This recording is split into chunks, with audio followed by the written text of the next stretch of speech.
precisamente de cine y psicoanálisis, que para mí, insisto, es como respirar, ¿no? A mí me fascina hacer esto, es así, se me da. Y otro punto también importante, quisiera dedicar precisamente esta presentación y este análisis a mi perrucha Sasha, de 16 años, que falleció hace unos días, y dejarle esto precisamente en su memoria, ¿no? Y bueno, pues con esas cosas, pues comencemos efectivamente. Tengo una presentación que justo va a ser como la guía que de alguna manera quiero, ¿no? Por ahí ir llevando para ir como de la mano con ella, así que voy a compartirles la pantalla y por ahí precisamente pues comenzamos a ver qué hay efectivamente con esto, ¿no? Así que inicio. Aquí tenemos a Montland Drive, precisamente, ¿no? Tenemos este letrero que sale desde el inicio de nuestra película, ¿no? Anunciándonos que ahí va a suceder algo, ¿no? Así que vamos a ver qué más pasa. Déjenme ver, ahí estamos ya. Montland Drive, como lo decíamos hace un momento, tal cual, elaborada en el 2001, ¿no? Los Sueños, Misterios y Secretos, que fue como se llamó aquí, ¿no? Esa cosa de que le cambiaban el nombre, afortunadamente ahora creo que ya no están haciendo esas cosas, ¿no? Pero bueno, así es como la llamaron en nuestro país y en Latinoamérica. Ahora, ¿qué hay? Justo para empezar a ver qué hay con esta película, que es todo un sueño, pues precisamente tiene un discurso surrealista. ¿Y de dónde viene este movimiento surrealista? Bueno, el surrealismo surge en el siglo XX, después de varios años en que Freud empieza a tener algo de fama. Recordemos que cuando Freud escribe la interpretación de los sueños, el primer libro psicoanalítico no vende mucho. Por si fuera poco, sus ideas innovadoras lo colocaron en 10 años de aislamiento. Cuando al fin Freud empieza a tener algo de fama y sus lectores reconocen sus ideas están fundamentadas, es hasta después de estos 10 años, ¿no? Y aquí tenemos a Dalí precisamente, ¿no? En sus cuadros siempre hablando de los sueños, ¿no? Y con estas formas que no son nada comunes y menos en su época, ¿no? Justo como uno de los exponentes del surrealismo, ¿no? Esta imagen que aquí está en cómic, ¿no? Pero que es del perro andaluz, ¿no? De su gran amigo también Luis Buñuel. Hay personas que se dan cuenta que los sueños pueden ser utilizados en la creatividad, se puede producir algo, aprovecharlos para hacer historias. Breton, Dalí, el mismo Luis Buñuel hablan en el surrealismo en el cine con el perro andaluz. Recordemos que incluso, ¿no? Luis Buñuel vino y filmó aquí mucho tiempo varias películas, ¿no? Inclusive Los Olvidados, que también ganaron en Cannes, ¿no? Como la mejor película en ese año. No reconocida al principio en nuestro país, que causó todos unos disturbios y después más de un año estuvo en exhibición, ¿no? Después de ganar en Cannes. Dalí va a conocer a Freud a Londres, sabiendo que al padre del psicoanálisis no le quedan muchos días de vida por su mal estado con el cáncer.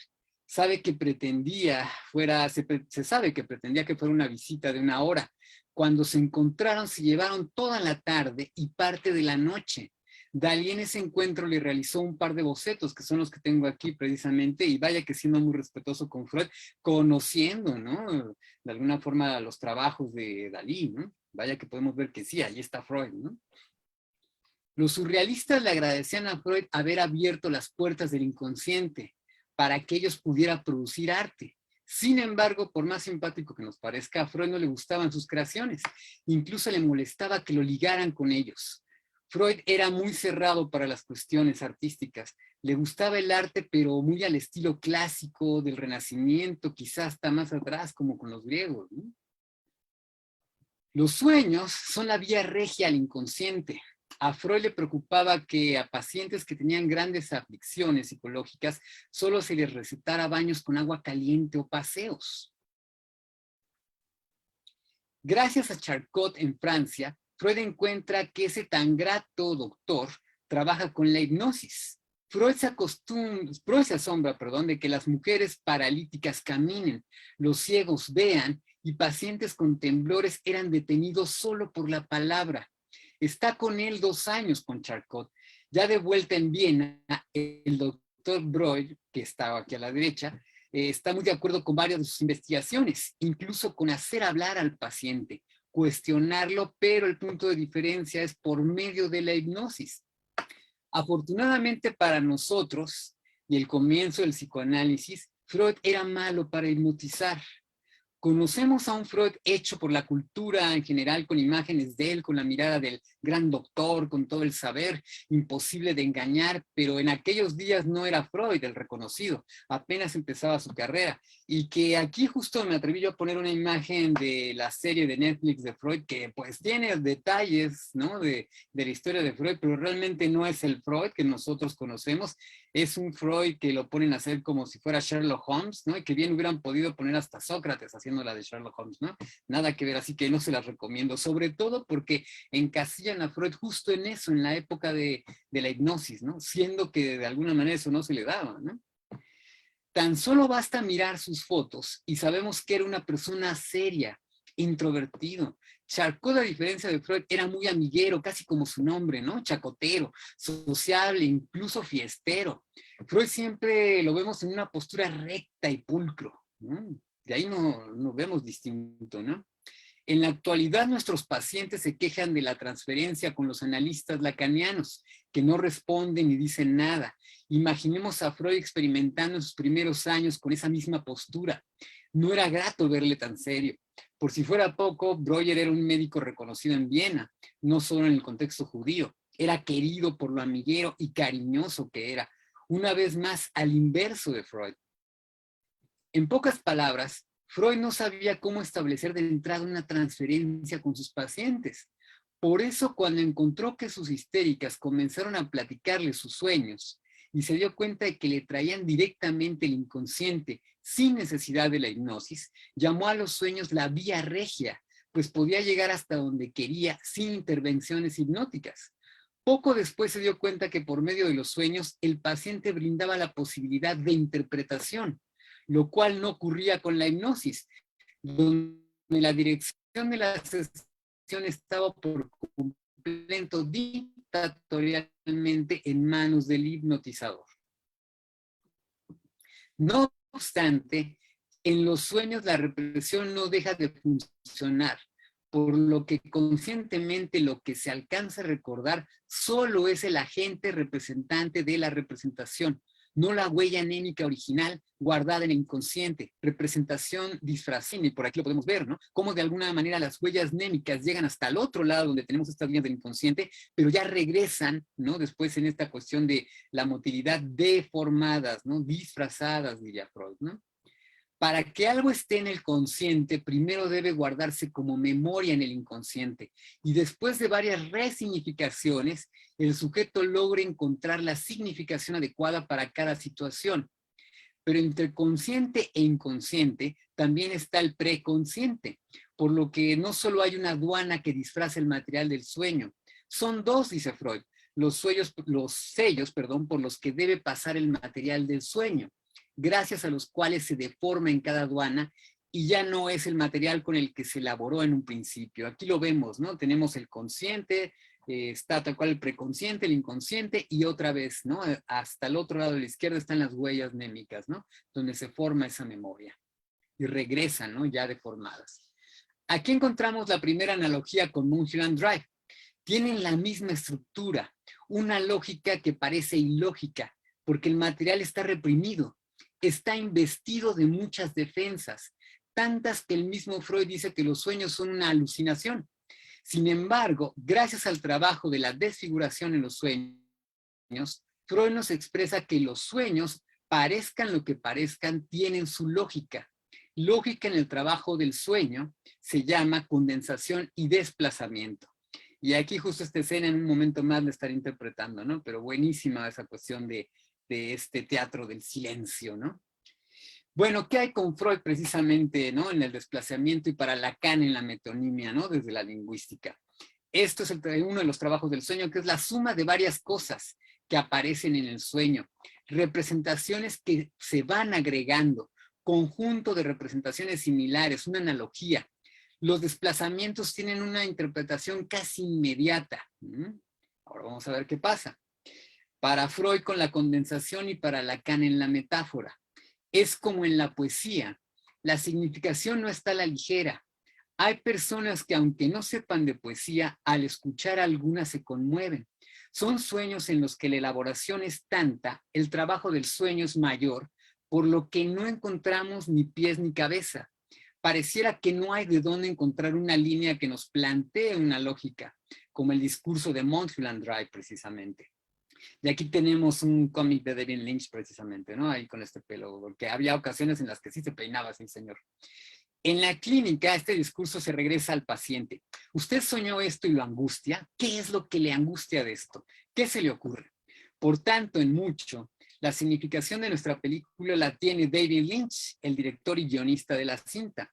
La interpretación de la condensación es tardada. Muchas veces es trabajo de varias sesiones, incluso de meses. Y puedo decir, justo esta película necesita verse varias veces para ir encontrando qué es lo que hay en ella, ¿no? Porque vaya que efectivamente no es un material sencillo. Y aquí tenemos precisamente esta cuestión, ¿no? Para Lacan, el amor, ¿no? El enamoramiento, doy lo que no tengo, ¿no? De alguna manera es eso que el otro piensa que yo tengo y que yo creo que tiene el otro, ¿no? Eso es el amor, ¿no? Es una mentira por eso, ¿no? Le estamos diciendo al otro que tenemos lo que él quiere y que el otro tiene lo que nosotros queremos, pero es totalmente imaginario, ¿no? Así es algo de lo que pasa en este discurso precisamente. Lo que recordamos de los sueños son una mentira, un encubrimiento, pues fueron deformados por las aduanas de la represión. Y así está precisamente el discurso de esta película, ¿no? En ese amor se mienten. Algo detecta el inconsciente que no debemos de saber. Hay dos posibilidades. La primera puede ser algo muy peligroso psíquicamente, es decir, que puede desestructurar al sujeto. O la última puede ser algo muy placentero y por lo mismo podríamos dejar de desearlo, sobre todo si en ese momento de la vida de ese sujeto, tal deseo es algo de lo que sostiene a esa persona, como soñar que el individuo del que han estado interesados en el sueño, el inconsciente les diera la posibilidad de realizar todas sus fantasías. Por lo general eso no ocurre y lo que sucede es que o el despertador casualmente suena en la parte más importante de esa trama o tanta dicha hace que el sujeto despierte por sí mismo. Es decir, el superyo hace de las suyas y mantiene la libido en equilibrio. La conclusión a la que Freud llega en la interpretación de los sueños es que los sueños son un cumplimiento de deseo infantil reprimido. Siempre hay un deseo reprimido de la infancia que afortunadamente no se cumplió. Lo que el aparato psíquico trata de hacer es resarcir esa falta. Es lo que no sucedió y al menos cumplirla en el sueño. Ya veremos esta escena que tiene precisamente de cumplimiento, ¿no? Entre las diferencias de edades de estos dos personajes. No es menos importante hacer la aclaración de que los sueños de angustia, las pesadillas, son también un cumplimiento de deseo. El cumplimiento puede ser para alguna instancia psíquica castigadora, el superyo tiránico del que habla por ahí David Ignacio precisamente.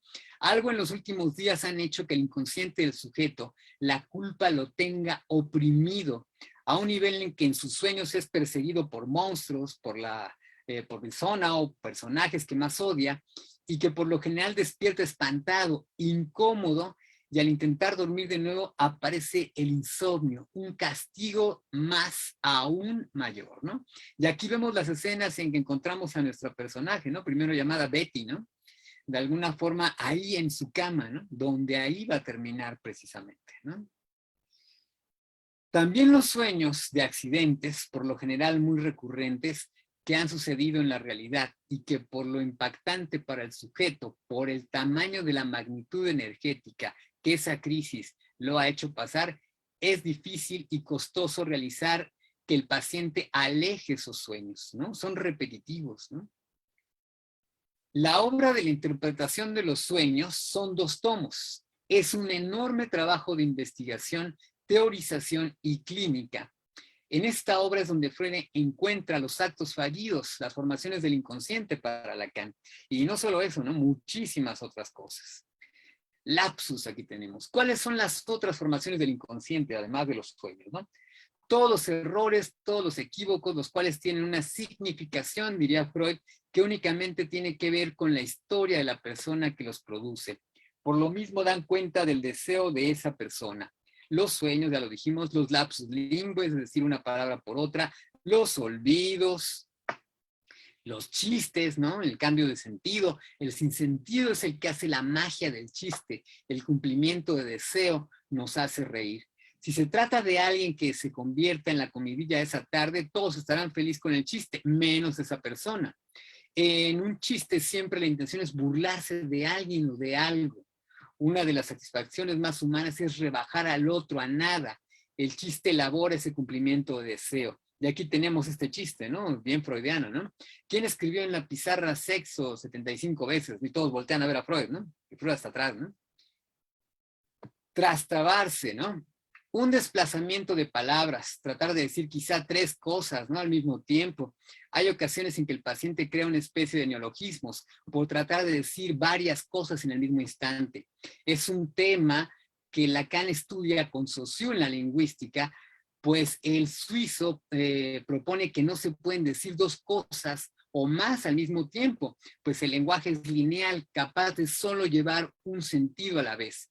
Sin embargo, Freud nos prueba que tanto es el deseo del inconsciente de decir varias cosas a la vez que las lleva en un encadenamiento. Y tenemos precisamente la famosa frase del familionario, ¿no? Esta cuestión de que van viajando 2 empresarios, uno más millonario que el otro, ¿no? Por más dinero, le preguntan al que no tiene tanto dinero que cómo le fue, ¿no? Platicando con él, y dice, me trató familionariamente, ¿no? Es decir, no solamente fue de alguna forma como familiar, sino también como millonario. Y justo yo tengo la anécdota de uno de mis pacientes que trabajando en esos últimos semestres de su carrera y desvelándose, ¿no? 2 noches para hacer trabajos, fiestas de alguna manera al mismo tiempo que se llevan a cabo en que él estaba trabajando con sus compañeros, le dan la noticia de que en la fiesta a la que no pudo asistir está la chica, ¿no? Que más le gusta y que de alguna manera están sus amigas y demás y que pues los que estaban en el trabajo, ¿no? No podían estar ahí y él en el teléfono en vivo y a todo color con todos sus compañeros, en lugar de gritar imagínense, lo que grita es imagínense, ¿no? Así que de alguna manera ahí está, ¿qué es lo que se quiere decir de varias formas, ¿no? Los errores de lectura, momentos en que la persona lee y se coloquen nombres, cifras y situaciones que solo van de acuerdo con su deseo, cuando en realidad no es lo que está escrito, ¿no? Los errores de escritura, de lectura precisamente, ¿no?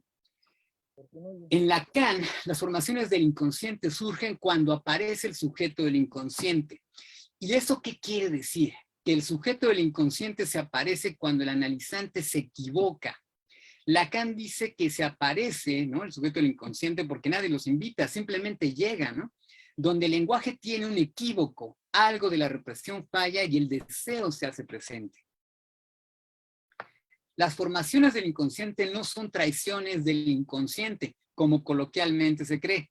Muy al contrario, Freud nos asegura que son lo más fiel que nuestra psique puede crear para dejar en claro nuestros deseos. El inconsciente hace de las suyas cuando la represión baja, cuando se está en confianza. En situaciones de angustia también la represión falla. De aquí tenemos a Lacan precisamente hablando de ello, ¿no? Nuestros actos fallidos son actos que triunfan. Nuestras palabras que tropiezan son palabras que confiesan que nuestro deseo. Eso es lo que está ahí. Denme un segundito para tomar agua. El sujeto que habla se convierte en analizante, asegura Lacan. Donde en un sueño hay zanahorias en un florero, ahí está lo interesante de ese sueño. No se trata de que si el sujeto no sueña con zanahorias en un florero, sus sueños no son importantes. Lo que trata de señalar Lacan aquí es que en donde el inconsciente ha deformado la información de ese sueño, es donde está lo interesante, es lo que se está reprimiendo. En Mulholland Drive, ¿no? Es un sueño culposo, es un sueño superyoico, es una película complicada. Trataré de analizarla en una linealidad que no tiene la película. La trama va en elipsis, no comienza donde tiene que empezar, y aunque lo hiciera, la historia ya está deformada. La historia parece empezar al final, ¿no?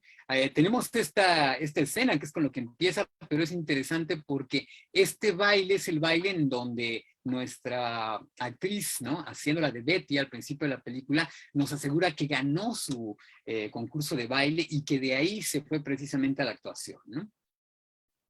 Nuestros personajes, Betty en un principio, que después va a ser Diane Selwyn, ¿no? Rita, que vamos a ver que es Camila Rhodes, Camila Rose, que es nuestro tercer personaje, ¿no? Que es muy parecida precisamente a Betty y a Diane. Vamos a ver qué ocurre por ahí con eso. El director Adam Chandler, ¿no? Precisamente, que vaya que se lleva como toda una buena tunda, ¿no? Buena parte de la película. El vaquero. Coco Lorraine, que es la mamá precisamente del director, ¿no? De Adam. Estos viejitos que son una pareja, ¿no? La tía Ruth, ¿no? Que es la tía precisamente de Betty, ¿no? De Diane después, vamos a verlo por ahí. Y los señores italianos, ¿no? Que son como los mafiosos en la película. Ahora, Mulholland Drive es una calle. Con esa terminación es para hacer el nombre más elegante. Y no es casualidad que Camila Rhodes, que fonéticamente suena en mi boca en lengua inglesa, a Camila Road, es decir, Camila Calle en español, muera en Mulholland Drive. Es una analogía, un desplazamiento. Mulholland Drive número 6984 es la dirección de la casa de Adam, donde se lleva a cabo una cena al final. El conflicto de toda la película, y esto es lo más importante de todo, es que Diane quiere matar a Camila Rose. La causa eran pareja y Camila Rose le dice que se va a ir con el director Adam. Al inicio de la cinta, no es Rita quien va en la limusina Mulholland Drive, quien va adentro es Diane. Va muy arreglada, peinada, y aquí es cuando sale ya de la limusina y la llevan como por este camino secreto, ¿no? Ese brinco, ¿no? Para llegar a esta mansión, ¿no? Justo donde sucede ya toda esa cena, ¿no? Va arreglada, peinada, elegante, con un vestido negro, y de repente le dicen, bájese aquí. Pero a diferencia de Rita, a Camila nadie la está amenazando con una pistola. Ahí la estaba esperando su pareja para llevarla a una particular cena. Se baja y encuentra una casa increíble, un camino adornado de vegetación esplendorosa, lo que veíamos en un instante. Llegan a la casa y curiosamente los recibe el director Adam con 3 copas de vino. ¿Qué significa eso? Que él estaba al tanto de lo que tenían esas dos. Sabía muy bien que eran pareja y él el tercero en discordia. Al poco tiempo llega Coco, la mamá de Adam, la administradora de la casa de la tía en el sueño. Diane llega y se disculpa por llegar tarde. Se disculpa porque dentro de las formaciones del inconsciente el llegar tarde es no querer llegar. Ella no quería ser parte de toda esa escena. No quería ver ni ser parte ni atestiguar el amor entre Adam y Camila. La única que muestra molestia por la tardanza es Coco. Es decir, a los demás no les importa si está o no está. En ese momento Diane cuenta su historia, como lo veíamos al inicio de la película, ¿no? Es canadiense de Deep Rip, Ontario, ganó un concurso de baile, situación que nunca pensó la llevar a la actuación. Deja en claro que es una actriz secundaria. Honestamente habla de que no tiene tanto talento, pero que está en el mundo de la actuación. El punto relevante aquí es que Camila es quien ha tenido buenos empleos. La envidia se aparece. Quiere decir que está perdiendo el amor y muy probablemente el trabajo. Son 2 cosas las que le están doliendo. De esa forma, Coco menos la toma en cuenta, inclusive hasta le da como unas palmaditas en la mano, ¿no? Parece que piensa, no vales tanto la pena a comparación de Camila, la actriz principal. Y aquí la vemos en ese momento en donde está ensayando pues este fragmento de la película, ¿no? Dentro de la película, y que pues estos se avientan ahí sus buenos besos, ¿no? Y la otra viéndolos, ¿no? Precisamente, ¿no? Diane. Hay otro hombre que está al lado de Diane en ese pedazo de la cena. Un personaje incidental que solo sirve en determinado momento para darnos información importante en la trama. Él mismo parecía que va colocando en una especie de guión para que sepamos quién es Diane y sus motivos. En esa película, dice él, Camila estuvo excelente, alza la voz. Diane honestamente señala que solo actuó un poco porque prefirieron a Camila. Nos está platicando del casting con canto al que es invitada después de su excelente actuación, donde ella también estuvo ahí haciendo un casting, recordarán. En esta misma escena aparece el vaquero, como lo vemos aquí a la izquierda, ¿no? En la parte de abajo, caminando por detrás. En la escena también está el hombre que escupe el café, de nuevo mal encarado, y su acompañante, quien después le va a decir a Adam, ella es la chica, la que va a cantar I Told Every Little Star, Por si fuera poco, esa chica que sabemos desde el inicio se llama también Camila Rhodes, la que está por aquí al lado, ¿no?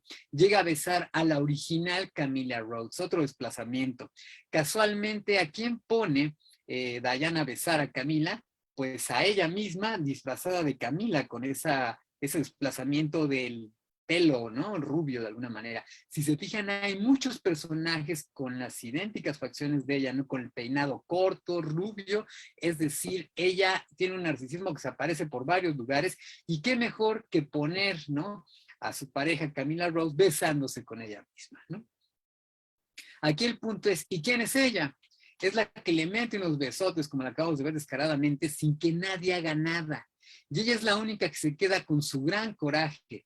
Ella es la que hace todo el conflicto de la cinta. Diana aún tenía algo de paciencia, pero cuando ve a Camila Rhodes dándose besotes con ella misma, pierde lo poco que le quedaba. Gana Camila Rhodes, pero rubia y con una fisonomía más parecida a la de Diana, que acababa de decir. Te vas, pero te vas siendo yo, el narcisismo infinito, lo que acabamos de decir, ¿no? Y aquí la tienen de nuevo, ¿no? ¿A quién le permite hacer eso, no? Esta escena termina cuando Adam y Camila Rhodes van a dar la noticia de que se van a, y ahí, ¡pum!, ¿no? Se escucha que algo se rompe. En pantalla vemos unos platos rotos en el restaurante donde todo ocurre, Winkies, ¿no? Llega la mesera que se llama Diane y Betty, ¿no? Dependiendo del caso, de la trama, nos están diciendo algo ya, incluso tiene el peinado de Diane. En su imaginario quiere que todas las mujeres sean ellas, ¿no? Ahí está muy claro. Curiosamente, ¿qué es lo que está haciendo Diana ahí? Contratando los servicios de un matón a sueldo. No soporta saber que Camila la abandonó, que se va a casar con el director que estuvo besuqueándose con la chica que es mejor que ella, la que ganó el casting, y por tanto tiene que mandarla a matar. Este es el conflicto de toda la historia. Esta mujer les deseó la muerte a Camila Rhodes, su pareja, y no puede soportar la culpa. Es claramente un sueño de angustia, una pesadilla.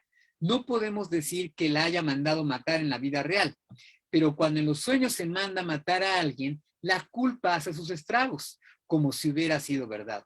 Por cierto, en este momento el hombre que muere en el estacionamiento está ahora en la caja registradora. Es decir, de alguna manera van a pasar cosas feas, es lo que nos están diciendo. Ya ese hombre murió precisamente con ese monstruo que estaba allá atrás, ¿no? Vamos a ver qué hay con ese personaje. Todo lo siguiente es hacerle la vida de cuadritos a Adam, el señor director. Él, que está acostumbrado a que se haga lo que él dice y manda, se ve obligado a contratar a Camila Rhodes porque ella es la chica. Él protesta desde el inicio y pregunta por qué si él ya tiene a esta de pelo castaño, ¿para qué, no? ¿Para qué tener otra, no? Ahí vemos, ¿no? Este casting tal cual, ¿no? Enorme ahí, ¿no? ¿Con qué es lo que comienza la película? El origen de la cinta es que se llevan a Camila Rhodes, igual que como a ella le hicieron, pero lo que le desea es que la maten. A fin de cuentas, ella murió de amor en aquella escena, ¿no? En aquella escena, precisamente. Al igual que como la hicieron asistir a esa escena tan dolorosa de amor, que ahora a ella se la lleven, pero que la maten en el camino, en Mulholland Drive. Una vez más la analogía de Camila Rhodes fonéticamente, ¿no? Camila Rhodes, donde ella, repito, murió de amor. No la matan debido a su culpa, pero curiosamente algo que sirve mucho para iniciar una nueva vida es que olvida quién es, ¿no? Tiene amnesia. Estando en Hollywood y con lo guapa que es, ella decide tomar el nombre de Rita Hayworth, nombre de una actriz famosa de la época de los musicales y bailes al inicio del cine. Cabe señalar que lo toma del cartel que está en casa de la tía de Betty, así como lo vemos aquí en el espejo, ¿no? Todo se le hace muy difícil a Rita, que no se acuerda quién es. ¿Cuál es la razón de que tengan la bolsa del dinero? Ella no debería tener la bolsa del dinero. El asesino es quien debería tenerlo. Pero la enorme culpa de esta mujer es lo que hace que ahora tenga el efectivo. Es como si dijera, sí, te mandé matar, pero ahora quédate con el dinero para saldar cuentas, para limpiar y saldar mi culpa. El personaje de Betty es todo un amor, ¿no? Es la dulzura encarnada, la niña ideal que toda mamá quisiera tener como hija, ayuda a Rita, Es limpia, ordenada y positiva. Incluso en todas sus primeras escenas está usando un suéter con brillos, ¿no? Como brillan las estrellas en Hollywood, ¿no? Aquí podemos ver, ¿no? Sale un poquito, pero miren cómo se iluminan todo, ¿no? Su suéter, ¿no? Un suéter que luce en tonos rojos, ¿no? Vamos a ver qué significa también eso después. Desde que llega al aeropuerto, llega con la pareja de ancianitos, ¿no? También dulces y tiernos. La escena lleva a pensar que son familia, porque lleva a la mujer anciana del brazo. Esa mujer es una representación, otro desplazamiento de su tía, su figura ideal y de autoridad. Otro dato interesante es que llegan al aeropuerto de Los Ángeles. Ella siendo la dulzura encarnada, ella es un ángel, es la ternura. Y el otro significante es que llega a la ciudad de la actuación. Es actriz, quizá no solo profesionalmente, sino en su vida privada, ¿no? Cada persona que la conoce le desea que triunfe, que va a ir a ver a sus trabajos, ¿no? Sus trabajos al cine, ¿no? Que por supuesto va a ser exitosa. ¿Qué es todo eso sino un cumplimiento de deseo en los sueños, ¿no? Es lo que sí se quisiera hacer, ¿no? Porque ¿por qué me atrevo a decirlo así? Déjenme tomar tantita agua otra vez. La razón es que al final de la cinta ella se aparece, con Camila y Betty flotando en imágenes blancas, puras sobre el fondo panorámico de Los Ángeles. Las dos están muertas y se convirtieron en ángeles. Es como si dijera, si no eres para mí, no lo serás para nadie. Y mejor hay que morirnos, ¿no? Las dos están más allá de la vida, ¿no? Abarcando el tema de la dulzura, hay otra metáfora muy buena con el tema de los ángeles, ¿no? Aquí la vemos a ella, ¿no? Entre esas palmeras, ¿no? De Hollywood. De Betty está acostada en el sillón de la tía y vemos cómo se van difuminando las palmeras en una avenida de Los Ángeles. Es decir, ya está ahí para conquistar la ciudad, ¿no? Los Ángeles, y ser una gran actriz. Regresando a la bolsa del dinero, que también trae este cubo azul, ¿no? Que vemos aquí a la derecha, con una ranura de triángulo y que nadie entiende para qué sirve, parece que es inútil, ¿no? Hay varias escenas que definitivamente parece que no tienen razón de ser. Muy probablemente quiere decir que le hayan pasado tijera a la idea completa de David Lynch por tener exceso de escenas, habría que ver. Aquí encontramos algo precisamente que tiene que ver con sus otras producciones, con Picos Gemelos, que se las recomiendo muchísimo. La primera y la segunda temporada son como fáciles de encontrar la significación, pero en la tercera temporada, que es este fragmento que estamos viendo, híjole, no hay como de dónde asirse, no hay muchas cosas que están nada más así, se ve que sacadas de la cabeza de David Lynch. La primera escena que nos muestran de Winkies, el restaurante cafetería, es la pesadilla que habla el hombre que la comenta desayunando con su amigo. La de un hombre horrible en el estacionamiento y que él tiene que asegurarse de que ese hombre no está ahí para poder vivir ya sin esa angustia. Se encamina acompañado de su amigo para tener más confianza y cuando menos se lo espera resulta que el personaje de la pesadilla está ahí y fue hacia él por su propio pie. Y una vez más, es un super yo tan tiránico que el susto le provoca un paro cardíaco y se muere en ese lugar. El hombre escondido es de los personajes estilo místico, esotéricos que acostumbra a colocar David Lynch para crear una intriga de preguntas, una especie de oráculo. Y aquí precisamente, bueno, es que tiene que ver, es darnos que está ahí es la figura del super yo y que castiga tanto de matar nada más, si fuera con la sal en ese momento aniquila, pareciera que sin razón alguna, ¿no? Recordemos que este sueño es de un sueño, está soñando, así que nos está garantizando que ahí está el superior y que es bien castigador. Ahora, cuando esta mujer hace toda la escena del final, le parezca, si es esta llave, en ese momento quiere decir que el trabajo ya se hizo. Diane le pregunta, ¿y esa llave qué abre? Y él contesta, uy, con mucha risa, idéntico que los viejitos ríen, pero lo que sabemos es que se ríen de lo que va a pasar precisamente. Ahora ya hay otra parte. El color azul quiere decir que está llegando la ley, que está llegando por ahí, el super yo. Cada vez que hay azul en la película, inclusive en la iluminación, es que ahí va a caer la culpa. Abre la caja que sea cuando están en el que casual llama el silencio, frases sin lugar en ese teatro. There's no blues, there's no banda, ¿no? Así que de alguna manera no hay música, no hay banda, no hay orquesta, ¿no? Canta Llorona, ¿no? Sin embargo, hay otro momento, Rita abre la caja, llave azul, forma clara, y se van otros sueños al entrar, así como lo vemos aquí, ¿no? La abre efectivamente, ¿no? En la toma nos meten efectivamente el cubo, ¿no?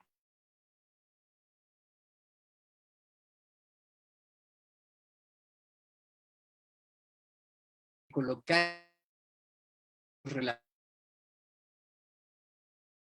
con nuestro país, parte de la cultura es la drama, como culto de la como de teatro que es el cine. Si se fijan, en otros lados hay hasta, se llama Guadalajara, hay algo más, ¿no? Así que es muy interesante sus películas, a la trama y el lugar en el que esté filmando, sale por ahí lo latino.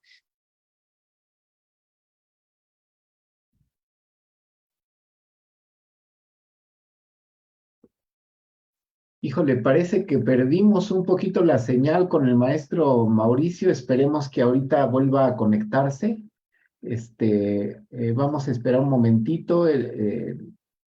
Como que sí estaba un poquito fallando, ¿verdad? De pronto se entrecortaba. Entonces, vamos a ver si ahorita que entre ya se restablece. Creo que ya está. Vio el muerto sin poder ella misma controlar su cuerpo. ¿Sí me escuchan? Como que se entrecortó este maestro Mauricio un poquito y luego se desconectó. Ok, si quieren Estábamos, repito un poquito en donde andaba.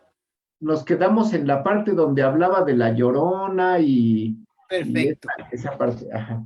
Ok, regreso entonces por aquí, justo estábamos por este lado, si no me equivoco.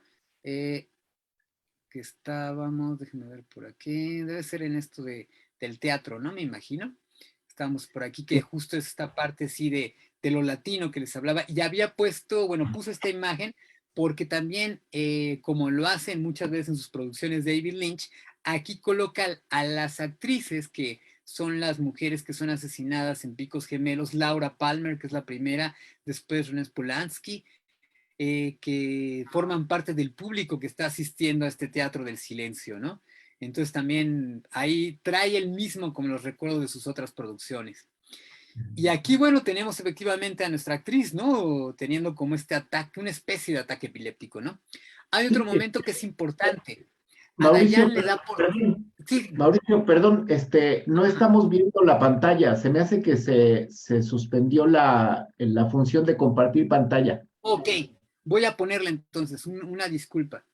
Ok, Voy, déjenme ver, ¿dónde está? Déjenme la busco de nuevo por aquí. Aquí estamos, ok. Sí, de seguro se quitó. Déjenme ver por acá. La acabo de minimizar, entonces espérenme un poquitito. Aquí está. Déjenme ver, vuelvo a compartirla. Me hago para acá. Y aquí está. Ahora sí. ahí está, ahora Ahora sí, sí ya está bien. disculpa. Y empezamos acá de nuevo. Entonces voy. Déjenme ver. Tenemos aquí. Hay otro momento que es importante.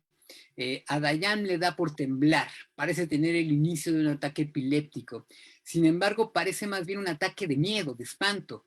¿Qué es eso sino su culpa, una vez más? Está padeciendo toda su culpa. Es como esa frase tan típica de muchas culturas de se me subió el muerto, sin poder ella misma controlar su cuerpo. Eh, con la canción de La Llorona, cualquiera puede imaginar que va a salir alguien que interprete algo de sones veracruzanos, tamaulipecos, etcétera, ¿no? De nuestro país. Y en la cinta colocan a una mujer cantando muy al estilo de Gloria Estefan, una canción que trata sobre la separación de una pareja, con un sentimiento muy, muy doloroso, dejando en claro que la relación de esas dos mujeres se ha acabado. Las dos están llorando desconsoladas como Magdalenas En esos momentos el cubo aparece de la nada en sus manos, ¿no? Y aquí tenemos efectivamente cuando esta mujer cae, ¿no? Y sigue precisamente, cae ahí, ¿no? Muerta, podemos decirlo también, igual que estas mujeres, pero la música y su canto siguen sonando, ¿no? Y aquí tenemos este personaje otra vez, ¿no? Regresan a casa de su tía y empieza a buscar algo que está simbólicamente en la bolsa del dinero ocupado para matarla, la bolsa del asesinato, la bolsa de la culpa, donde también encuentra la llave. Betty desaparece, ¿no? De la nada ya no sabemos de ella. Le dan vuelta, ¿no? Y la escena cambia al hombre feo que del susto mató ya a otro personaje, hace un momento lo decíamos, el super yo. Y él aparece de noche, ya no de día, aún en el basurero del restaurante. Este personaje agarra el cubo, lo tira, lo mete en una bolsa de papel al estilo del que dan las tortas en la Ciudad de México, lo avienta como diciendo que para él ese cubo no vale nada. Y de ahí empezamos a ver a los viejitos caminando, siendo extremadamente pequeños, haciendo ruidos vocales como de bebés o ardillitas de caricaturas. Son los emisarios del super yo para cumplir su tarea tiránica, perdón. La siguiente escena son ellos entrando al departamento de Diane, muy interesante, porque escuchamos que alguien está tocando a la puerta. Ella se levanta igual que en otra escena con la vecina a la que va a preguntar, que le comenta que aún tiene sus cosas, que tiene su caja de platos. Se levanta una vez más ella como malhumorada, pero resulta que en la puerta los viejitos ya se metieron de tan pequeños por abajo. Lo único que vemos es su rostro, pareciera que la policía es la que está, es la que toca la puerta. Aparecen luces blancas y azules, nos dan a entender que están tocando para arrestarla, para castigarla. Los ancianitos hormigas se vuelven enormes y van contra ella, se vuelven agresivos, se vuelven un super yo castigador. Van detrás de ella y ella está aterrorizada. Ahí se representa la culpa con todo. No necesitó a los señores italianos, ni a los asesinos, ni al hombre fornido que mandó para pegarle al director. Ella no aguanta la presencia de ellos, le gana la culpa y ella misma se dispara, se suicida. Y aquí la tenemos, ¿no? Podrida después de varios días, ¿no? Entonces lo interesante del sueño en donde Betty, ¿no? Es tan amorosa, tanto que le ayuda mucho a Rita para saber de su pasado, pero sí la lleva para saber quién fue, es por lo que muestran las tomas a Rita cuando llegan a ver el cadáver. Mira, esto fue lo que me hiciste, me tuve que matar porque yo te mandé matar, te odié tanto que tenía que morir. Si entran a la casa de Diane y huele feo, pues salen corriendo, ¿no? ¿Quién se va a quedar si de alguna manera ya sabes que por ahí eso es espantoso, ¿no? Es la seguridad de que hay un cadáver. Otro punto es el de qué ganas de Diane entrar por la ventana. Como lo dice Rita, vámonos, no hay nadie, hasta aquí llegó la investigación, quizá venimos otro día, pero Diane así, ¿no? Otra vez con el goce, no, no, yo sí me meto, ¿no? Ya ahí voy. Betty se mete y huele feo. Va a la puerta y le habla a Rita, ¿no? Y entran, ¿no? Encuentran a alguien en la cama y no responde. Cualquiera entiende que por todas estas circunstancias es un cadáver, ¿no? Que es lo que acabamos de ver ahí. Se van y Betty, en lugar de ayudar a Rita, le pone la cabeza en el ángulo correcto para que vea el cadáver. Aquí tenemos la foto, ¿no? Perdón, también un poquito de agua. Y Rita, en lugar de voltearse en la escena horrible como la buena histérica que dice ser, ve el cadáver de Diane con el disparo, ya podrida e hinchada de tantos días después del suicidio. Es decir, una, la fuerza para que efectivamente vea a ella asesinada, bueno, a ella suicidada ahí, ¿no? Para ser más claros, y la otra tampoco se voltea para otro lado, ¿no? No hace el intento, las dos se quedan viendo su cadáver, ¿no? Ahí está, esto es lo que ellas ven, ¿no? Era el deseo de Diane que viera cómo estaba muerta, cómo la había matado de amor, todo por haber deseado que ella se muriera y haberla abandonado. Otra parte interesante es la de los objetos.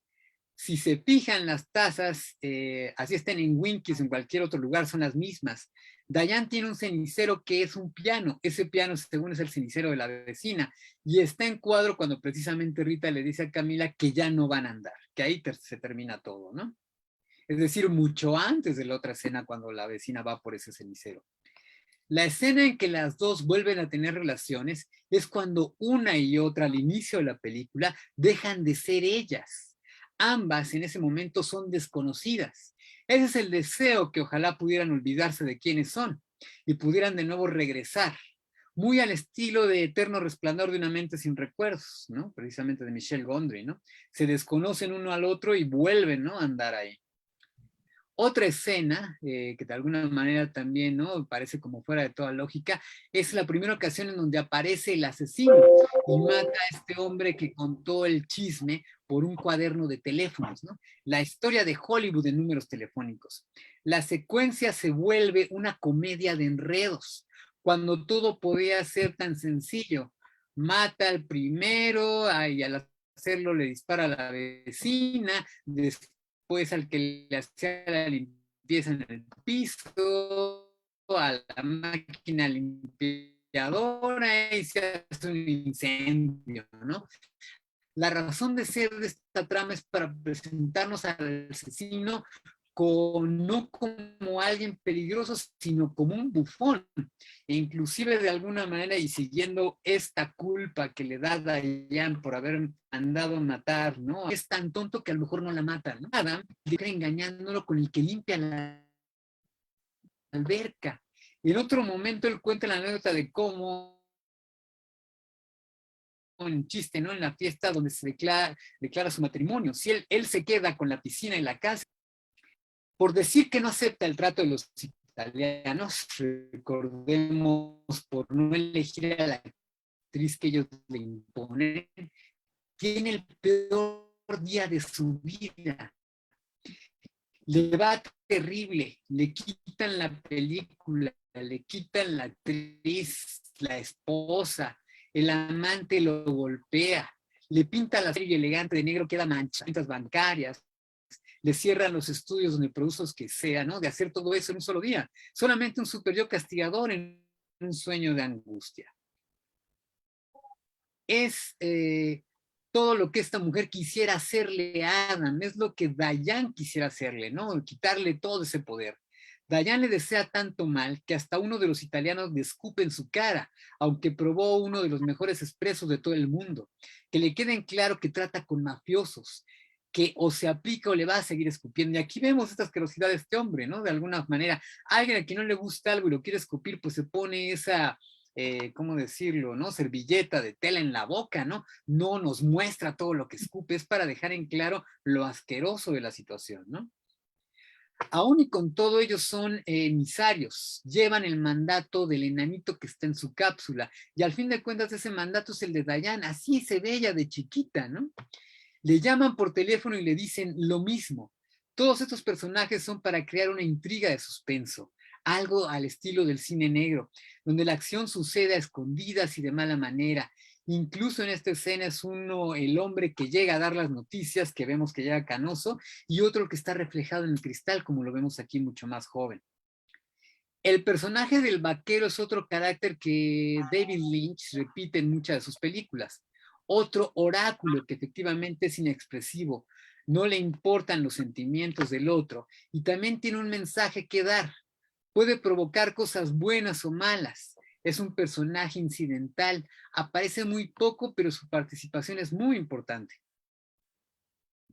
El vaquero está en cuadro cuando la luz se va, así como vemos aquí que se prende y se apaga, ¿no? Parecía como que es un cortocircuito.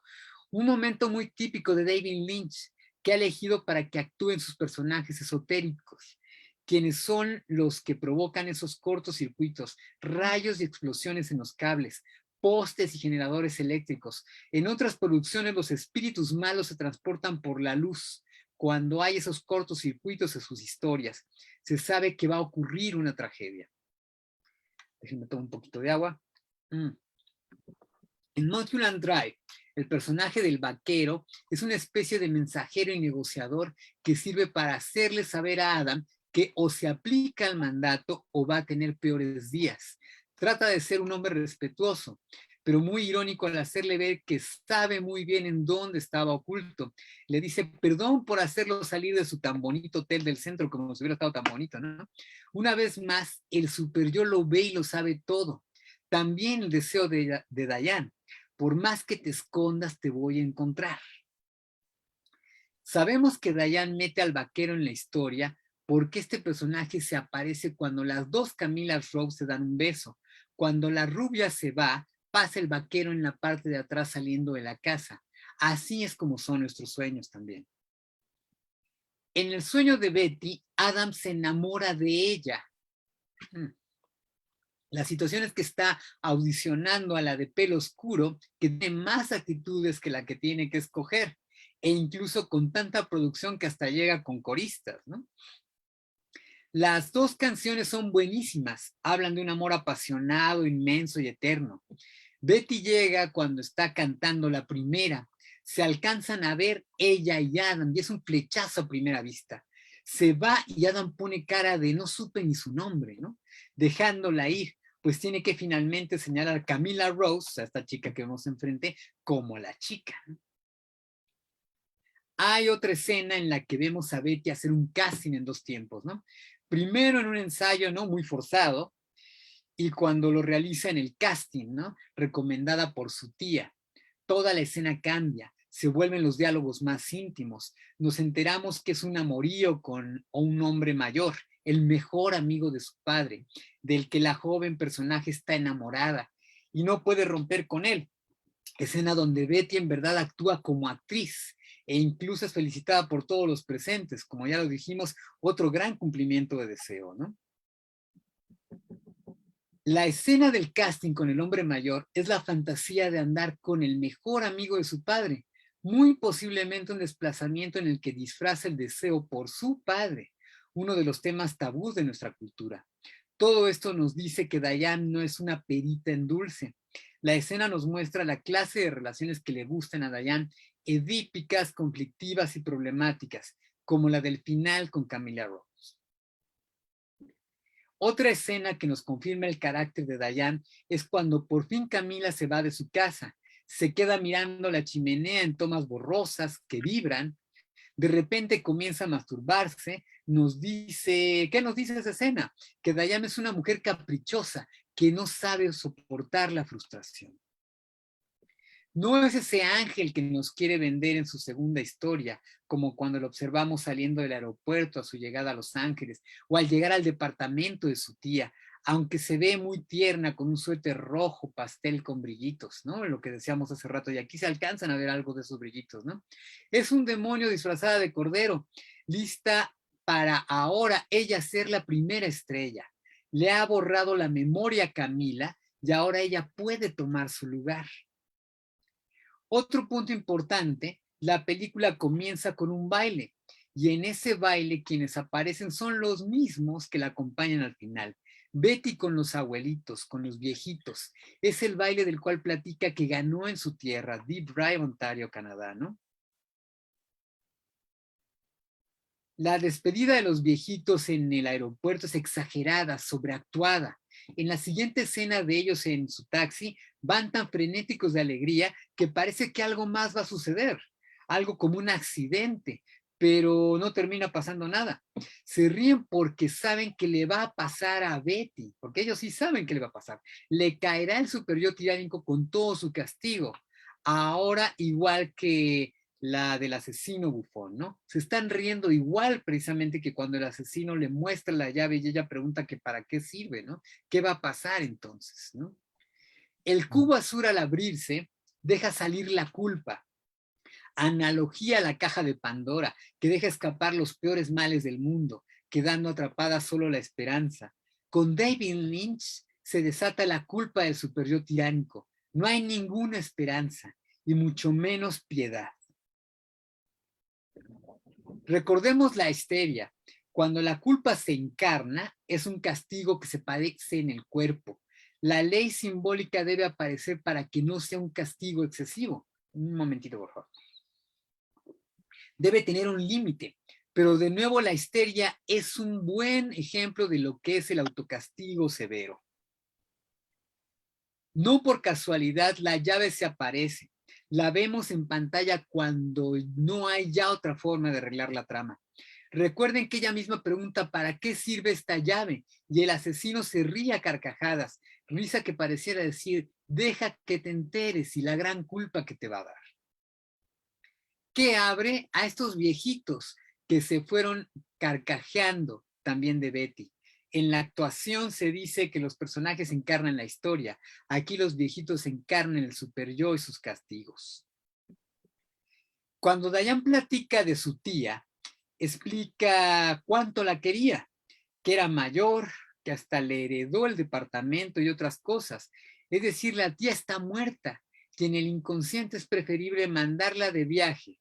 Por tanto, podemos decir que los viejitos parecieran una representación de lo que su tía era para ella, una figura de amor, respeto y autoridad. En el sueño vemos a su tía partir con la actitud de una actriz exitosa, con sus maletas en mano y el taxista colocándolos, ¿no? El maletero en la puerta del condominio. ¿Cuántos al soñar con su ser muy querido que ha muerto, frecuentemente lo traen de vuelta en sueños, colocado como alguien que está de viaje, oculto, escondido, porque llegó de rápido para darnos la noticia de que aún está con vida, amando a sus seres queridos? En pocas palabras, un enorme cumplimiento de deseo. Pareciera que la analogía a la tía es la viejita, quien sale del brazo caminando del aeropuerto. En las primeras tomas el marido de la viejita no está con ella. Segundo después es que nos enteramos que la acompaña su marido. Cuando libera a esos viejitos, es cuando libera la culpa por haber mandado matar a Camila, incluso más por haberla matado, por haberle deseado la muerte a su expareja. Y para equilibrar su culpa inconsciente, el castigo es dispararse en la cabeza, ¿no? Y vemos que efectivamente pasa este humo ahí en la cama, ¿no? Y ella queda ahí tendida, como vamos a verla ya después putrefacta, ¿no? Con la vecina hace el acuerdo de cambiarse de departamento. Sabemos que ella es malhumorada, con tintes de masculinidad en su estar y andar. Si cualquiera se cambia de hogar, se lleva sus cosas. No se anda con que te dejo mis platos. Es algo de lo más común. ¿Cómo que lleva 3 semanas con sus platos? También tiene su cenicero en la mesa. Es un síntoma de no dejar ir, en este caso a Camila. La mujer, que déjenme ver por acá porque me están tapando por ahí las letras, que de alguna manera como pitoniza, ¿no? Aparece por otra versión del hombre feo en el basurero, pero como es la historia más bonita, parece que tiene que poner a una mujer que va tapada pero bien arreglada. Es alguien que aparece como un oráculo de nuevo. Hay alguien aquí que tiene un problema, hay que ayudarle. Está aquí, casualmente acompañada de Coco, administradora de ese edificio, antes mamá de Adam, administradora de Adam, ¿no? Y pues bueno, aquí tenemos precisamente a nuestras actrices, ¿no? Muertas las dos, ¿no? Se vuelven ángeles en Los Ángeles, en la ciudad del cine de las estrellas, ¿no? Brillando como estrellas, pero en el deseo de Dayan, muertas las dos para que nadie se quede con su gran amor, ¿no? Ya llegamos al final de mi presentación, precisamente, así que adelante, por ahí vengan los comentarios. Bueno, pues bien interesante, una gran cantidad de cosas que el maestro Mauricio nos está trayendo y que nos hacen pensar. Vamos a abrir el debate. Les pedimos que quien guste puede alzar su mano para hacer algún comentario, para hacer alguna pregunta o alguna reflexión, algún análisis. Y también pueden escribirnos en el chat sus mensajes, los vamos a ir leyendo en cuanto nos vayan escribiendo. Pues vamos a dar pauta para ya iniciar el debate, los comentarios, el poder pensar juntos. Y bueno, vamos a ver quién quiere iniciar. Esperamos a que pongan su manita, a que nos hagan algún comentario.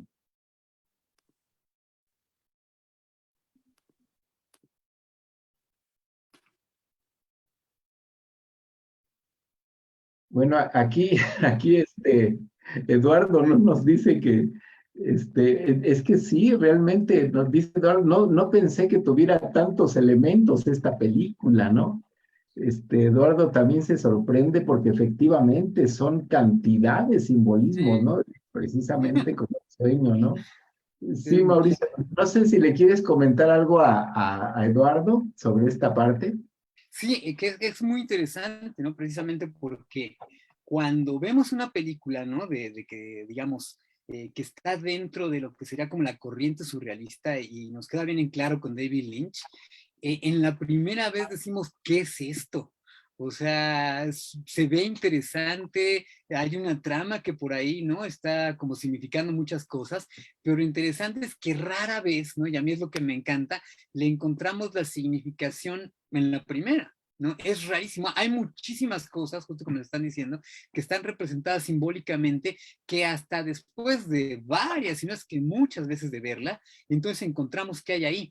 Y a mí me encanta porque precisamente así es con lo que pasa en la clínica, ¿no? Eso es lo que pasa en el diván. Puede que efectivamente llegue nuestro paciente contando una anécdota, puede que llegue contando sueños, ¿no? Y en el primer momento a lo mejor encuentras ciertas cosas que hay ahí, que algo tienen como de claridad. Pero lo interesante y lo que más nos encanta en psicoanálisis con los sueños es cuando pasan varias sesiones y llega otra vez nuestro analizante, ¿no? Con que, híjole, ¿qué cree? Es que ya estuve pensándolo y no solamente es lo que le dije, se me ocurrieron otras cosas y se acuerda de aquello que le conté, pues tiene que ver con aquello otro, ¿no? Y me acordé de cuando estaba chiquito y tenía 4 años y entonces, ¿qué cree? También me acordé de cuando tenía 12 y mi tía fulanita. Así es esto precisamente, eso es lo que me encanta, ¿no? Y de alguna manera justo con el surrealismo me fascina porque efectivamente hay que ver detalladamente la película muchísimas veces para saber qué hay ahí, ¿no? De alguna forma es lo que pasa también, ¿no? Con esta película del perro andaluz que abre, ¿no? El surrealismo en el cine, es lo mismo. Uno puede verla una vez y queda impactado de ese ojo que se corta, pero hay muchísimas otras cosas que están ahí y que pareciera que no se ligan en nada, como en los sueños, pero que todo eso es un discurso precisamente que va ligado y cargado de significación. Y hay que escucharlo precisamente aquí, de alguna forma, con los ojos y leer ese discurso cinematográfico para entonces que tenga una lógica. En el diván hay que escucharlo efectivamente, ¿no? Con los oídos, escuchar qué dice ese discurso. Entonces, bueno, pues yo he encantado de estas cosas. Y adelante, pues que vengan las dudas. ¿Qué más hay por ahí? ¿Qué más hay con esas preguntas? Bueno, por aquí tenemos otra que, bueno, es un comentario de Gregorio que nos dice, mi comentario es la madre devoradora que provoca la autoculpa. No sé si te parezca bien que le pidamos a Gregorio que nos amplíe un poquito más su comentario, ¿no? Porque está interesante, pero a ver cómo lo está enfocando él, ¿no? Gregorio, si Sí. nos dices un poquito más este tema de la madre devoradora que provoca la autoculpa. Esa es la fantasía de ser. Incluso estoy viendo que por aquí abajo puso algo que dice Madre Falo, realidades inmersas en la fantasía de deseo. ¿Soy o no soy yo? ¿Tú eres? ¿Yo? ¿Quién soy? El deseo que me anula, mata.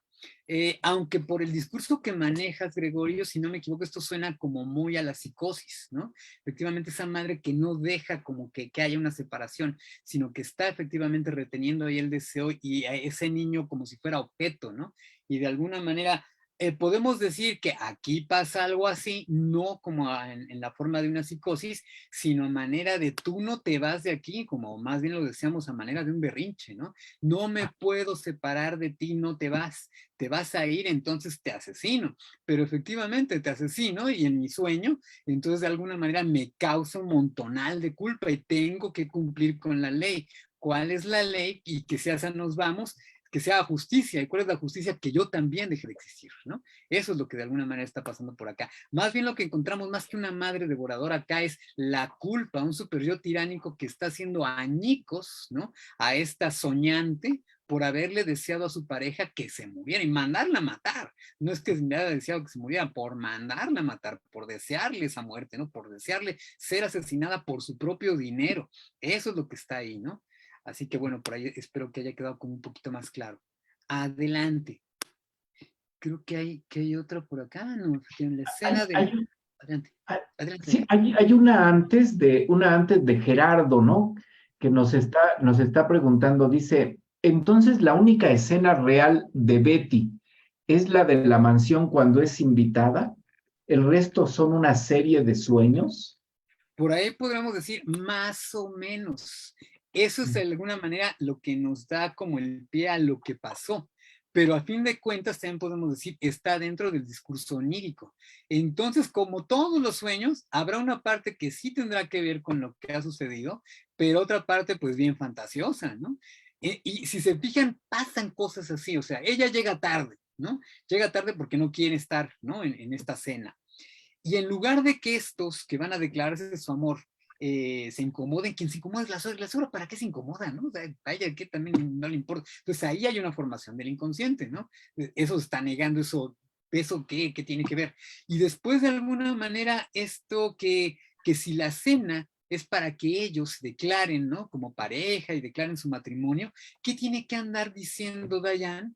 Sus anécdotas de cómo llegó a ser actriz. ¿Qué tienen que estarle preguntando a ella? Lo interesante es que se lo preguntaran a Camila. Camila es la estrella, es la que se va a casar con el director, ¿no? Entonces, ¿qué nos están diciendo? Que ahí esa plática está enfocada también en los sueños de ella. ¿Quién es el protagonista de nuestros sueños? Nuestro yo, ¿no? Entonces, otra vez, Diane está ahí, ¿no? Lo que vemos de alguna manera, que vaya que sí pasó, es que estos dos se declaran y que ella no lo soporta. Esa es la parte que sí sucede, y lo que no sucede también es las caras de odio, de celos y de coraje que tiene Diana ahí de, ay, estos dos, ¿no? Declarándose su amor y no lo pueden decir, ¿no? No lo pueden decir, ¿por qué? Porque ella no lo quiere escuchar. Tan así no lo quiere escuchar que justo cuando ya se van a declarar, ¡pum! Es cuando nos cambian la escena de los platos rotos al restaurante Winkies, ¿no? No lo puede soportar, no lo quiere recordar. Así que podemos decir, con todo y que es el conflicto de la historia, también está disfrazado, como sucede en nuestros sueños. Digo, es muy interesante. ¿Qué sucede de alguna manera con muchos de nuestros pequeños, inclusive cuando sueñan, ¿no? A lo mejor tuvieron un domingo en un parque que les agrada muchísimo y el helado que tanto estuvieron esperando toda la semana, grandísimo, en un cono que tal cual se los compraran, ¿no? Pues por dar dos pasos de alegría, ¿no? Y brincos, ¡pum! La pelota se cae, ¿no? ¿Y qué van a soñar a los 2, 3 días, ¿no? Pues que no solamente tuvieron un helado, sino que pasó en el mismo parque con mamá, con papá, los primos, pero que ahora no es una bola, sino son tres, y las tres se las comió en menos de 2 segundos y quedó feliz, ¿no? Entonces podemos decir, sí hay algo en los sueños que ocurre, pero también el inconsciente hace por ahí sus mezclas, ¿no? Entonces podemos decir, sí hay algo de lo que le sucedió a Dayan y a Camila y a este director, pero está súper bien maquillado, ¿no? No nada más es así, ¿no? Y así nos pasa, ¿no? Así son nuestros sueños. Sí, sí, cierto. Bueno, parece que también por aquí no leímos que Gregorio también comentó que en la escena de la cena que dice tener hambre y ella se disculpa por haber llegado tarde, ¿no? Un poco conectándolo con lo que él ya nos había comentado previamente, ¿no? Y Sí, vamos que es como, insisto, ¿no? Cuando uno no quiere ir a algún lado, ¿qué es lo que te ocurre? Por más que te levantes temprano, por más que hayas desayunado 2 horas antes, etcétera, ¿no? Cuando no quieres ir y no te interesa, ¡pum! Se te hizo tarde, ¿no? Así que, híjole, de alguna manera por ahí, vaya que aquí queda claro, ¿a qué es a lo que ella no quiere ir? Pues a la declaración de amor de estos dos, ¿no? No quiere estar ahí, ¿no? sí, sí, Ok, sí, sí. así que adelante, adelante. Tenemos una de Benito Hernández que dice, la ley simbólica nos acerca a la justicia para poner límite al goce mortífero. Pues no es que sea de alguna manera como así, ¿no? Si no tendríamos como que la ley desde lo simbólico sería algo así como un ministerio público, ¿no? Y afortunadamente no lo es así. La ley de alguna manera lo pongo aquí, ¿no? Como eso que equipara dentro del inconsciente ¿no? De Dayan, porque Dayan no soporta que mandó asesinar a su pareja, su expareja, y entonces, ¿qué castigo dice ella que amerita? Pues también de alguna manera la muerte. Entonces lo equipara, pero dentro de esta fantasía.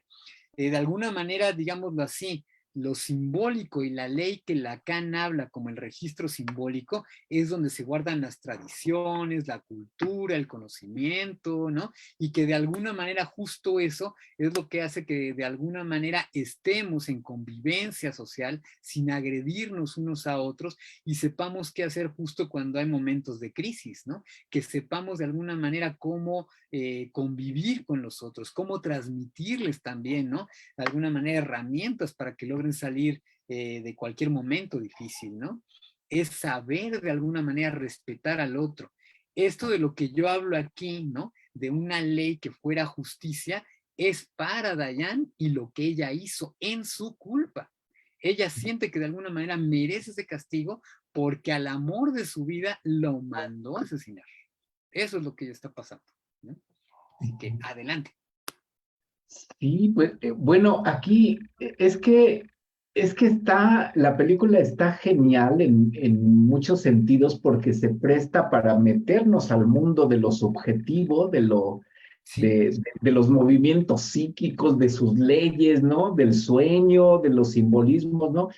Pero me parece, Mauricio, que tú nos señalabas un punto muy importante que no, que nos sirve como brújula para no perdernos, ¿no?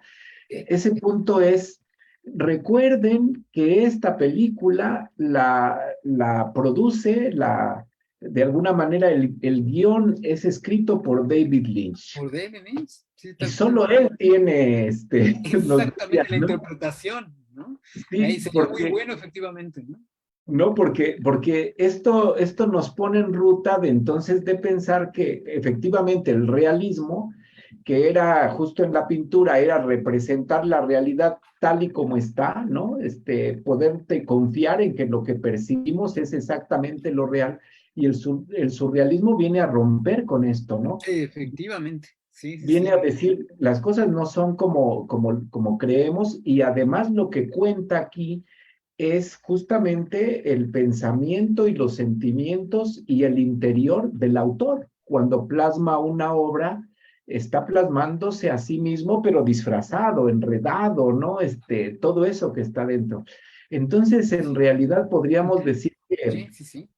que David Lynch es el soñante y que solamente él Exacto. podría asociar, y Sí, sí, este es un sí. sueño Sí. en donde él está plasmando cosas suyas también, ¿no? Podríamos decir. Exactamente, ahí sí, efectivamente.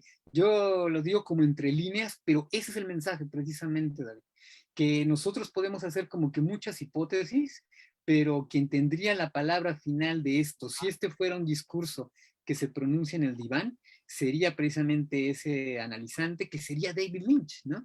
De alguna forma puedo decir, ¿no? Nosotros como psicoanalistas estamos muy acostumbrados a escuchar estos discursos incoherentes, según la lógica común, pero que efectivamente dentro de la lógica del inconsciente tienen efectivamente esa lógica, ¿no? Eso que de alguna manera Freud llama esas alucinaciones, que son las que forma en los sueños, ¿no?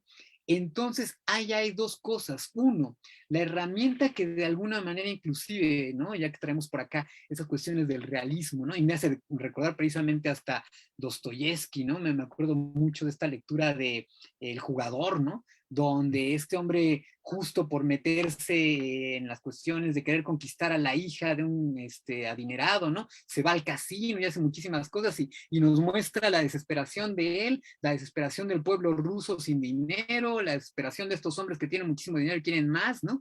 Pero de alguna manera llega Freud y nos dice, sí, pero ¿qué creen, señores? Pues lo que domina es el inconsciente, no lo que ustedes están poniendo. Y curiosamente, entonces, ¿qué hay ahí? Que Freud nos da no solamente un instrumento para la clínica, para escuchar estas cuestiones de la clínica y poder interpretar los sueños, sino también nos da un instrumento de hermenéutica. Y de alguna manera es muy interesante, una vez que sabemos utilizar este elemento en la clínica para interpretar sueños y vemos trabajos del surrealismo manejando el inconsciente tan diestramente como lo hace David Lynch, como lo hizo Luis Buñuel en su momento, entonces la clave está en lo mismo que hacemos con los sueños de nuestros pacientes, es escuchar los sueños y no nuestro deseo. Entonces, si analizamos lo que hay en la película pero sin nuestro deseo. Y vemos qué es lo que está pasando, podemos encontrar cuál es el deseo del discurso que está ahí. Ahora también, precisamente, no podemos preguntarle, ¿no?, directamente al director en la película, oiga, ¿y esta escena qué significa? Entonces, de alguna manera, la herramienta que yo he encontrado con lo que me fascina el cine y este cine surrealista es verlas muchísimas veces. Mínimo antes de hacer un análisis es verlas 3 veces. Si puede uno verlas todavía más, ¿no? Y ya uno que le fascinan y con la edad que tiene esta película desde el 2001, híjole, no tengo idea cuántas veces la he visto, pero justo por todas esas cantidades de veces y la herramienta que nos da Freud en interpretación de los sueños, tanto para nuestros pacientes como para utilizarla en un discurso hermenéutico, es que efectivamente utilizando los elementos dentro de la película sin meter nuestro deseo, podemos encontrar entonces la interpretación. Y pues sí, también a mí me encantaría, estaría de la mano también contigo, David, ¿no? Sería buenísimo tener así como una tarde de café con David Lynch y preguntarle de esta y quién sabe de cuántas otras más, ¿no? A ver qué sí nos dicen, ¿no? Hasta donde sé, vaya que el Señor sé que es agradable para la plática, así que ojalá que algún día se nos haga. Sí. Bueno, Mauricio, pues estamos ya por cerrar, pasamos a la última. Esta ya va a ser la última intervención, entonces dejamos esta pregunta de Gregorio que dice, entonces, ¿Lynch quiso representar todo eso o son nuestras identificaciones y o proyecciones?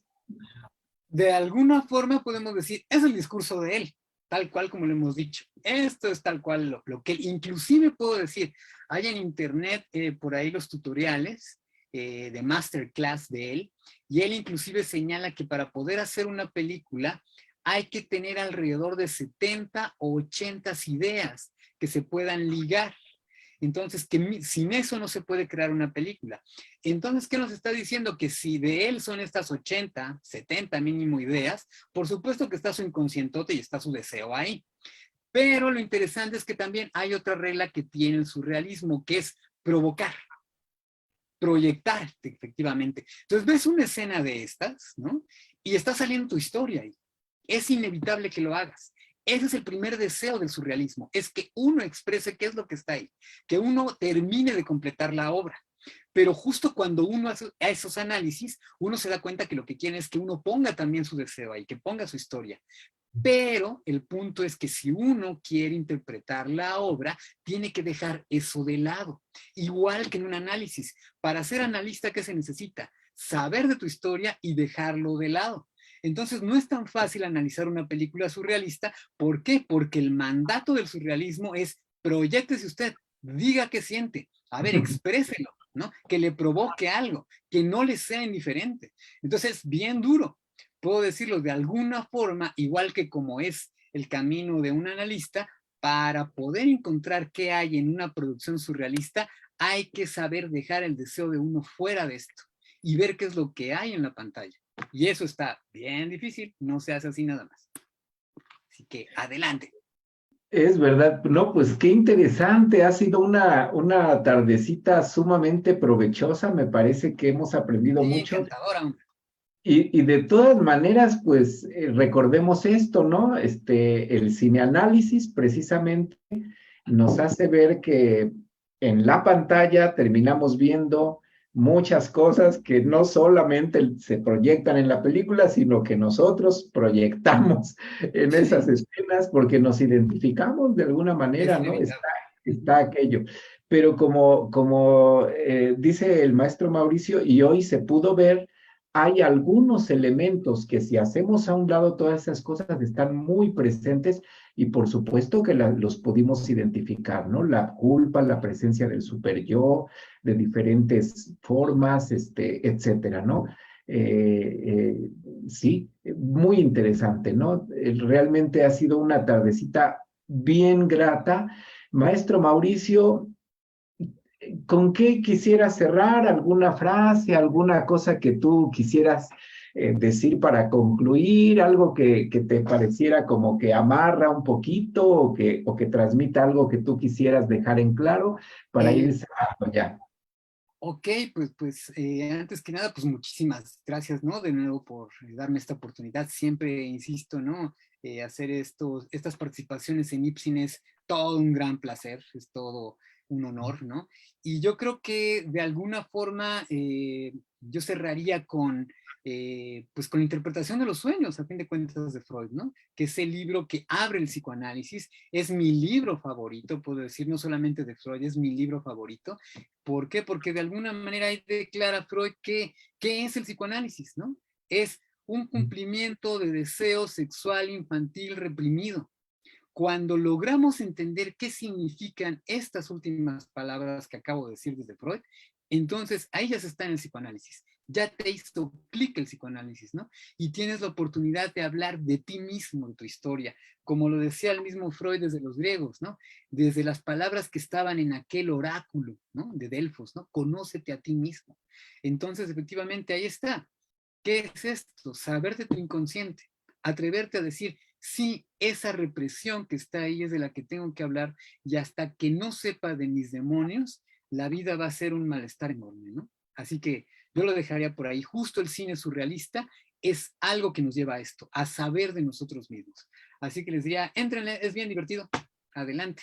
Y gracias de nuevo, ¿no? Por mí encantado estar por acá.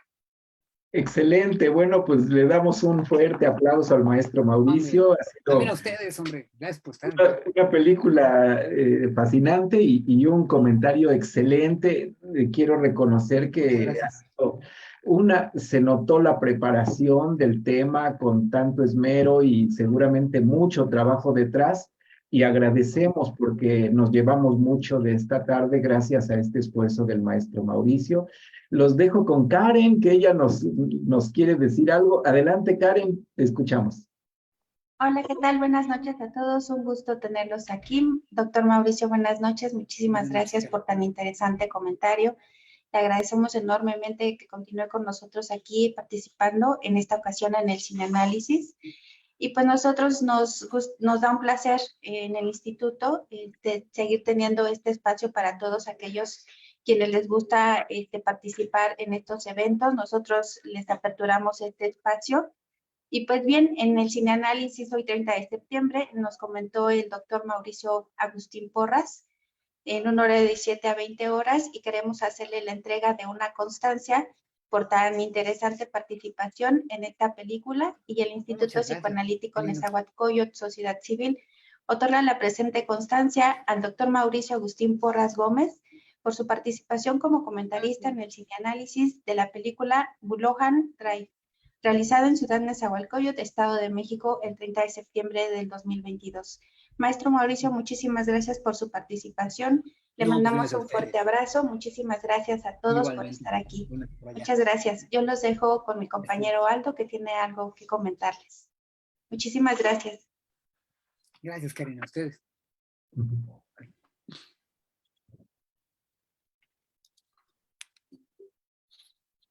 Pues muchísimas gracias a Karen, muchísimas gracias al doctor Mauricio. Siempre es un